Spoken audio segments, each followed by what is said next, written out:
Hello and welcome to your Daily Dose with Dale. Here today I'm going to talk about a session I had recently with a client using the metaphors of movement work. So you see this little pretty picture here. So I'm going to go through what all that means. So essentially this person came up to me and they were very overwhelmed. They had a lot going on. It was a work context. And they just felt like they just didn't know what to do. They didn't know where to go. Yeah, they just felt really, really overwhelmed. So I said to them, what's that whole thing like? And they said, well, it's like I'm in the driver's seat. It's like I'm in a Formula One race car. I'm like, okay, what's to your left? I said, colleagues. What's to your right? Well, my manager and clients. What's in front? The finish line. What's behind you? He said a few different things, but essentially it seemed to constantly change. He wasn't really sure what was in the background. And what I was like, what's up? And he said, the sky. I'm like, well, that's very interesting. Does it look something like this? And he's like, yes, it does. Well, let's think about this. So realistically, this person is always right relative to his colleagues.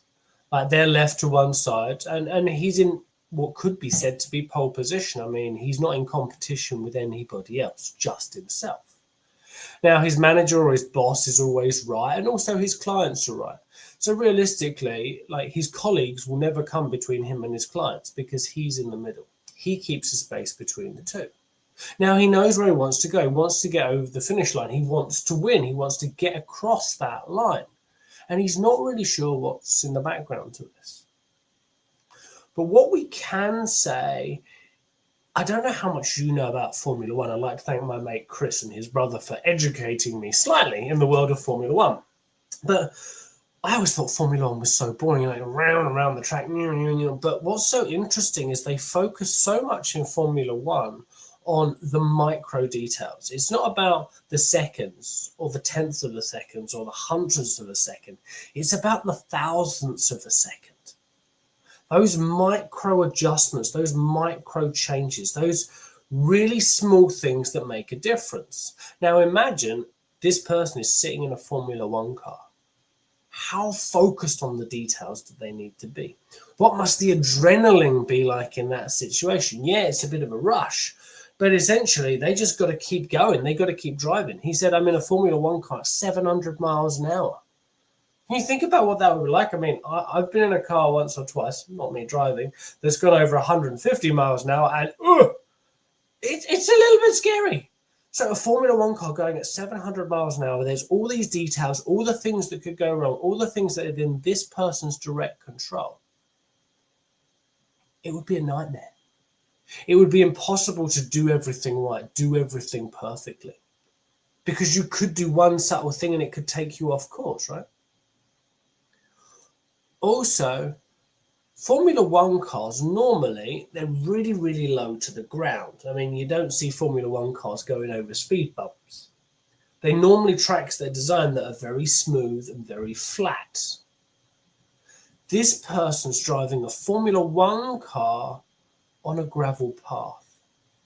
So it's quite clear they don't have support, or at least the support they have is pretty unstable. Think about it. If you're on gravel and you're going on a Formula One car, that gravel could spit up. The environment and the support you've got could damage the engine, could damage the car. It could make you spin out. It doesn't give a smooth, solid understanding to actually create traction. If anything, it gives some resistance. And if anything, it can be quite damaging to the car, the internal mechanisms. Also, anybody who gets close to it. But he's taking this sitting down. I mean, he's got a seat. Nobody can be in this with him because he's in a car. He's in a car seat, really quite small. So nobody can be in it with him. So it could also be said to be quite a lonely place. And as much as he's in a vehicle or he's in something that looks quite impressive, quite flashy, quite well renowned, and there's a lot of money in this, everybody else around him is in a position to look down on him in that position because he's sitting down. He's not taking a stand for anything. But also I don't blame him because I couldn't take a stand if I'm going at 700 miles an hour. So taking a step back, what does this tell me about the client situation? It tells me that the client is going fast. And by that, they're thinking fast. They're thinking quickly. There's a lot going on in their head. Secondly, There are so many details. So I see this person and I think this person is probably highly critical. They can never do something right. There's always things to change. And also their environment doesn't support them, and they've got a very interesting relationship to those that are close to them. So, I mean, there is a potential way out of this, but the person's going to have to slow down first. Because if that person doesn't slow down, they're just going to go off track. They're just going to spin out. The other thing to consider is with a Formula One car, it needs a lot of maintenance. You see it go around the track, and then they all quickly change the tires, and then they change the gas, and they plug it in. Think about that. Takes whole teams of really skilled professional people. How long can this machine maintain the speed and direction of which it's going? How much maintenance will it need?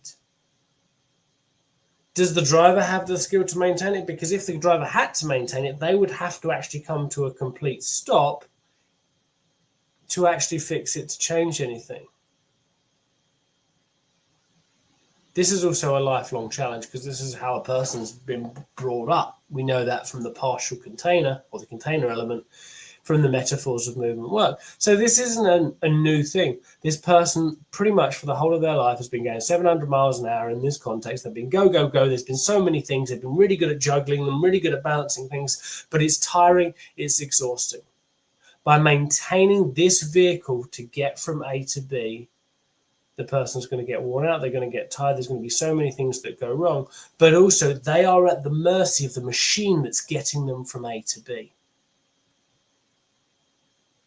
Now, if they were to actually grow up and get out of this, they could start taking steps for themselves. Now, the cost of that, if they were on their own 2 feet, if they were actually taking a stand for something, they could take steps, but it would be a lot slower pace.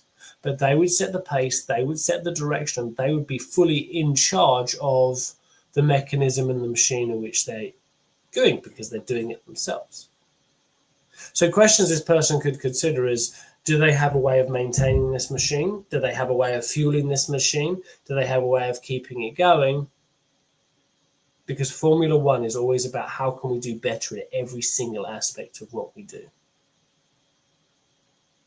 So I also see this person as probably highly critical, doesn't necessarily see what good they do. And if anything, they've always got to stay on track, even if that track is not designed for the vehicle they're carrying. This is your Daily Dose with Dale. I'm going to be doing these metaphor examples every Saturday, so feel free to tune in, and I'll see you at the next one.